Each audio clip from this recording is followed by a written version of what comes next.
Vamos seguindo aqui, ó. Seguinte, meus amigos, seguinte. Meu querido Alisson, eu confesso para vocês que no momento em que o Juninho Capixaba teve que ir para a lateral esquerda, dali em diante eu percebi que o Juninho perdeu o cacoete de lateral. Ele, quando era lateral, ele já tinha problemas na marcação de fato. E por ser um jogador mais habilidoso, mais veloz, e a torcida do Bahia toda dizia, ó, Juninho Capixaba joga melhor na segunda linha de Juventude ali, quatro ó. ali. O Iago É, falou que foi contra o Juventude. isso, Juventude, ótimo. Obrigado aí, galera. Contra o Juventude.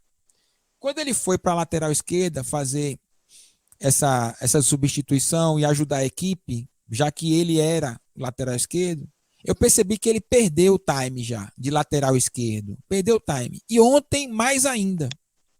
Então, para não prejudicar o jogador que se adaptou muito bem na segunda linha, se adaptou muito bem, o Juninho Capixaba é um jogador importante hoje para o Bahia. Mas quando ele vai para a lateral, de fato, ele cai muito. Cai muito. O desempenho dele cai muito. Nós não teremos o lateral esquerdo de origem, o Matheus Bahia, no jogo contra o Sport. Então, a sensação que eu tenho é que o Guto deveria testar um outro lateral esquerdo e deixar o Juninho Capixaba aonde ele está desempenhando o seu melhor jogo. Porque, meus amigos, o Juninho Capixaba, quando era lateral esquerdo, já tinha deficiência na marcação. E agora, por não estar mais por ali, muito mais focado nessa sua nova função que o Guto colocou, que o Guto teve coragem. Parabéns ao Guto. Porque o torcedor já falava sobre isso.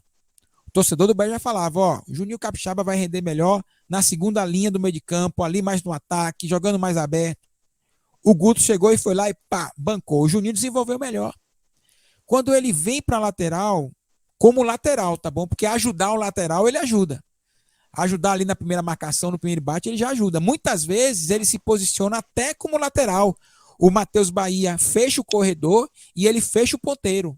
E o Matheus Bahia muitas vezes faz a cobertura até dele, em algumas Fecha a situações. linha de 5, né, Wendel? É. No primeiro cartão amarelo, boa, Wallace. No primeiro cartão amarelo do Matheus Bahia, o Matheus Bahia estava na linha de 5 por dentro. E o Juninho estava na lateral, no ponta.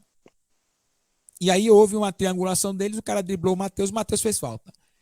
Eu, sinceramente, aproveitaria esse tempo que o Guto tem para identificar um lateral esquerdo, talvez um garoto do sub-20, um garoto. Pô, se bem que esse jogo não é para garoto, né? Com todo respeito à base do Bahia, mas só se tiver muita personalidade. Se não tiver tanta personalidade ainda, está em formação, é bom ver uma outra opção, porque eu acho que o Júnior Capixaba não é mais lateral esquerdo. E não vale a pena mais correr esse risco. Não vale a pena. Se bem que o esporte é uma equipe diferente, né? O esporte não joga muito aberto, com laterais abertos, o esporte não joga com pontas abertas, o esporte não tenta largar você. Então, talvez o Juninho possa até jogar de lateral pela característica do esporte. Mas que ele, de fato, não é mais lateral, isso aí já está na minha cabeça há muitos anos. E outra, se o Grêmio cai para a segunda divisão, eu acho que o Grêmio vai querer o Juninho Capixaba de volta. Porque há uma queda na receita Salarial. Uhum. salarial que, sinceramente, acho que a gente pode perder o Juninho Capixaba nesta situação. Não sei, O, é o uma Flamengo, opinião minha, beleza? o Flamengo já sondou até o Jeromel, caso o Grêmio caia. É.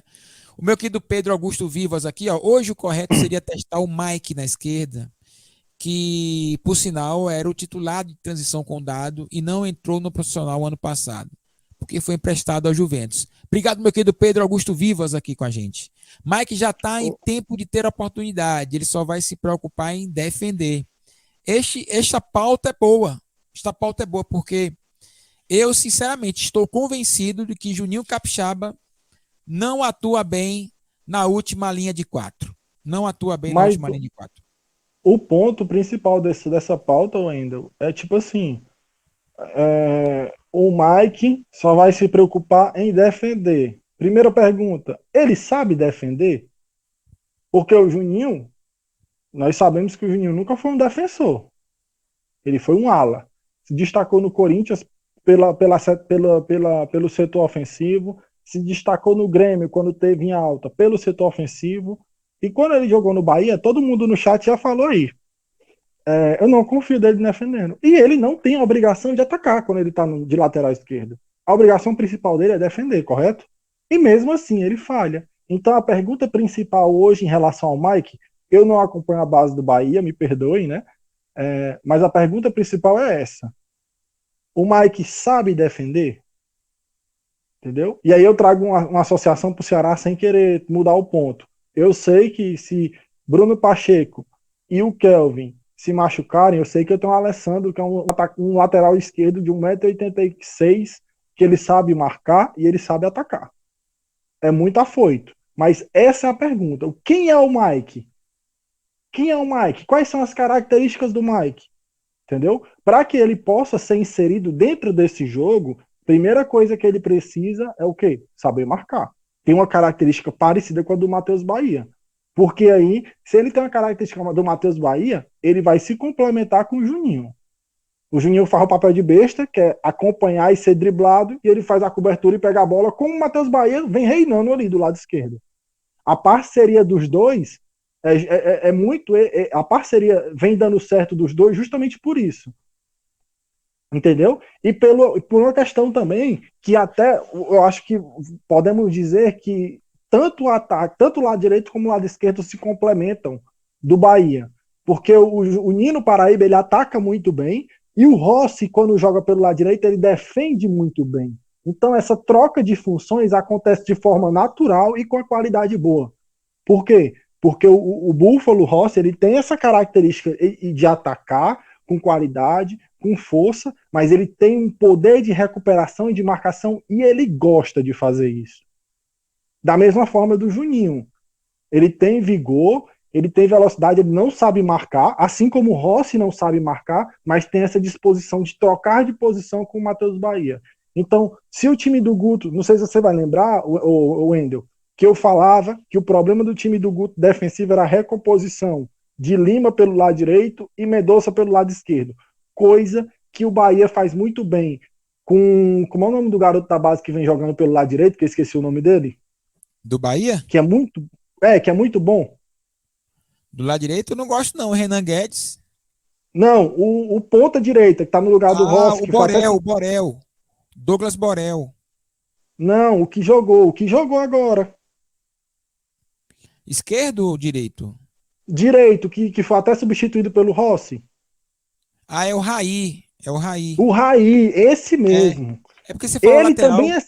Ele também tem essa disposição de atacar e de defender. Então, aquilo que eu falava, que o time do Guto precisa de todo mundo, como é que eu falei na época? Comprometido com a defesa. Porque aí, cada um faz a sua função e ele fecha muito bem. Né? Um vai fechando o espaço do outro, e aí é muito difícil furar a defesa do Bahia. Então é mais ou menos isso, sem acompanhar muito o jogo do Bahia, que eu consigo fazer de uma análise tática. Essa transição de 4-4-2 para um 5-3-2, entendeu? Porque os pontas ajudam muito, muito no sistema do Guto. E é isso.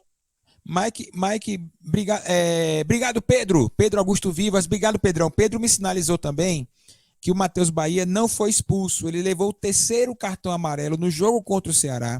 E aí não jogou contra o Juventude e o Juninho Capixaba foi para o jogo como lateral esquerdo. Obrigado, Pedrão. E ele coloca aqui, o Mike é fisicamente mais forte que o Matheus Bahia, e tem o mesmo estilo dele, porém, ataca melhor. Obrigado, Pedrão. Aí, eu acho mais completo, né? Então... mais completo. Eu acho que no jogo contra o Sport, na qual o Sport não tem tanta profundidade assim, não tem tanto volume pelas laterais, pelas pontas. Vale a pena. Eu acho que pode sim. O Juninho Capixaba à frente dele e o Mike como lateral. Eu acho que seria uma boa opção. Obrigado, Pedro.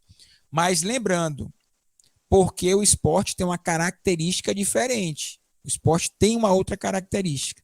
Porque se fosse um time que você tem muita profundidade, que você tem muito volume pelas pontas, colocar um garoto que ainda não jogou um jogo de Série A, eu não arriscaria. Eu como técnico, né? O Guto me parece que também não corre esse risco. Mas contra o Sport, não porque o Sport é frágil. É bom deixar isso claro, Porque o torcedor do esporte pode pensar, pô, você está achando que o meu time é fraco? Não. A característica do esporte é um time que tem volume mais por dentro, não pelo meio. É mais por dentro ali. O Gustavo gosta. O Gustavo não vai jogar contra o Vozão, mas vai jogar contra o Bahia. Então, o Gustavo é um jogador que tem uma criatividade, tem um bom passe, mas ele joga mais por dentro, porque é característica não do Gustavo, mas do próprio esporte, que não tem jogadores tão alargados assim, né? Tão enfiados assim. Então, eu acredito que o Mike poderia ser uma boa ali, para não colocar o Capixaba na lateral esquerda e deixar ele na segunda linha. Deixar ele na segunda linha ali.